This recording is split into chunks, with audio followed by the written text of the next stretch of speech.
ఇక్కడ ఆపే.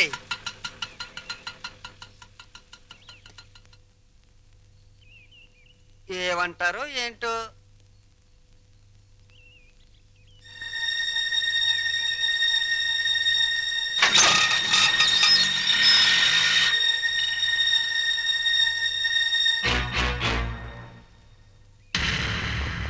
ఇక్కడ సీను మొత్తం నీదే. కాస్త రుకోలా ఉంది, పద.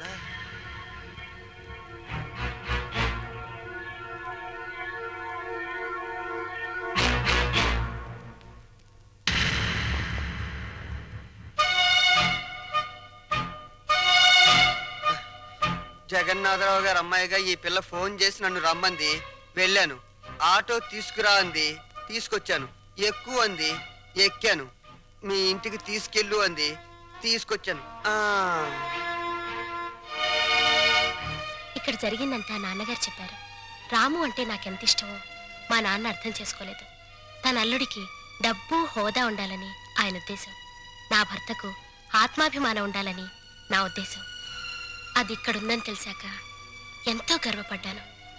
మా నాన్నను కాదనుకొని ఇక్కడికొచ్చాను. ఆశీర్వదించండి. ఆగు. నా పిల్లలు ఇంతవరకు నన్ను కాదని ఏ పెద్ద నిర్ణయం తీసుకోలేదు. అందువల్ల నిన్ను దీవించే ధైర్యం నాకు లేదు. వద్దమ్మా, వద్దు. ఈ నమస్కారాలొద్దు.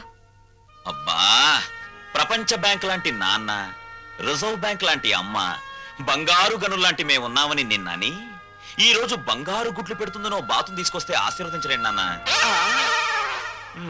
చూడమ్మా, వీళ్ళిద్దరి తర్వాత ఇంటికి నేనే పెద్దని. నేను ఆశీర్వదించనా? మీరు మూర్ఖులని మీ తమ్ముడు అభిప్రాయం. చా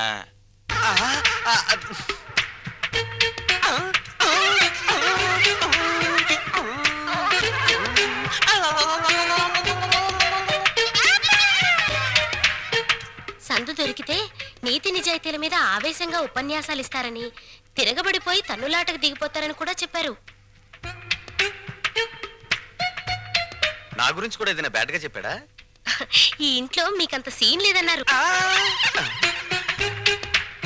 నా గాలి తీకే నేనేదో ఒకటి మాట్లాడాలని ఈ ఏదో ఒకడు వాగాను. ఆగు. మమ్మల్ని నమ్మించి ఈ ఇంట్లో ప్రవేశించి మా వాణ్ణి మీ ఇంటికి లాక్కుపోతే?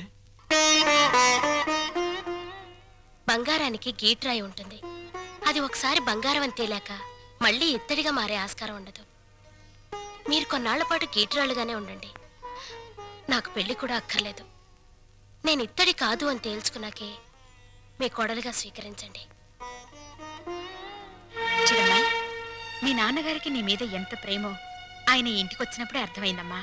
పిల్లల సుఖ సంతోషాల గురించి కన్నవాళ్ల కంటే ఎవరు ముందు ఆలోచిస్తారమ్మా? నువ్వు కనపడలేదని మీ నాన్నగారు ఎంత కంగారు పడుతున్నారు. మీరా ఎంతసేపు అయింది వచ్చి? మీరు అమ్మాయికి హితబోధ చేస్తున్నప్పుడు మా అమ్మాయి గుడిని వెతుక్కుంటూ వచ్చింది, దేవుళ్లను చూసింది.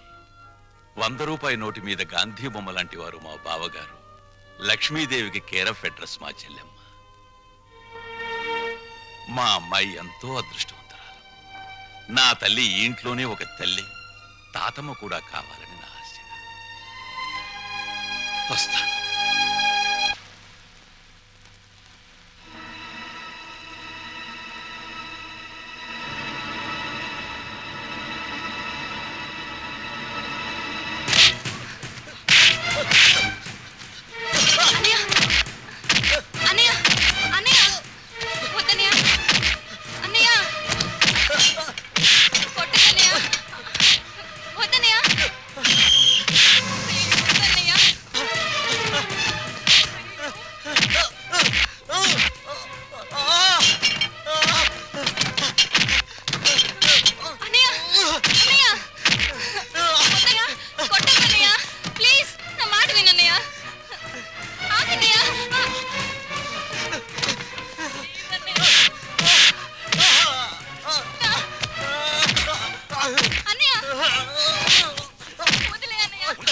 సార్.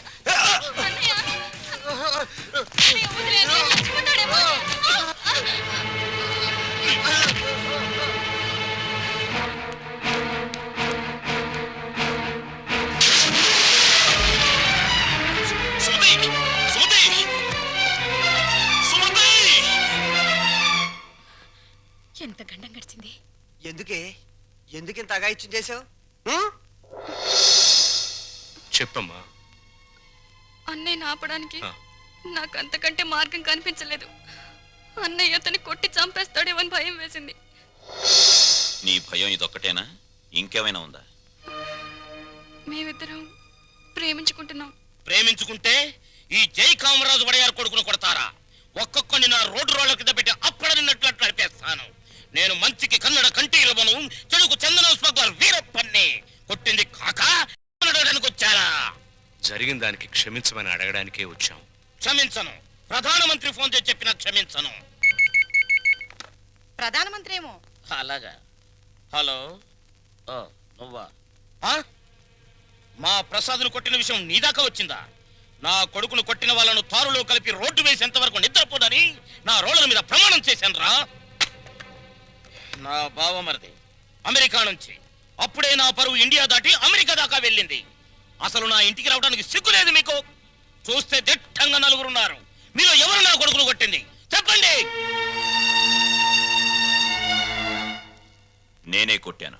నా కొడుకుని 10 మందిలో కొడతావా? పరువు లేని కుటుంబంలోని మనిషి కాబట్టి పశువులా ప్రవర్తించావు.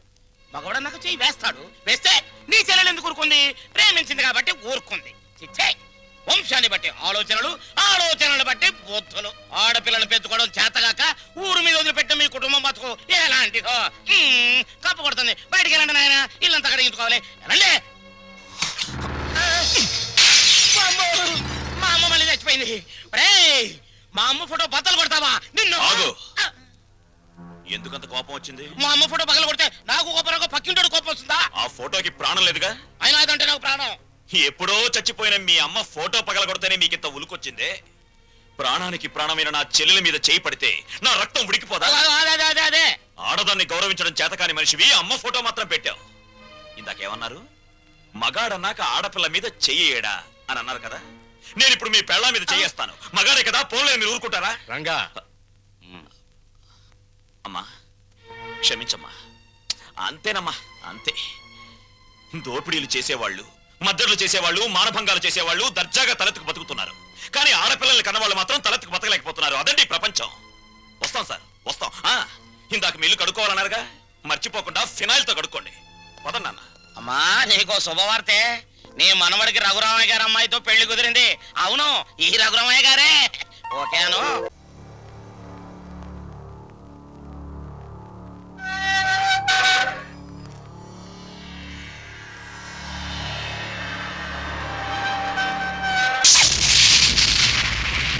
నేను ఇవాళ జైల్లోంచి విడుదలై వస్తున్నాను తెలుసు కూడా వెల్కమ్ చెప్పడానికి ఎందుకు రాలేదే? నాకు ఇక్కడ బోర్డు హోంవర్క్ ఉంది. నువ్వు హోంవర్క్ చేయటం ఏంటి? ఎగతాళిగా మాట్లాడుకో. ఆ రఘురామయ్య గారింటికి మన కూతుని కోడలుగా పంపడానికి ఇక్కడ నేను ఎన్ని తంటాలు పడుతున్నానో నీకేం తెలుసు?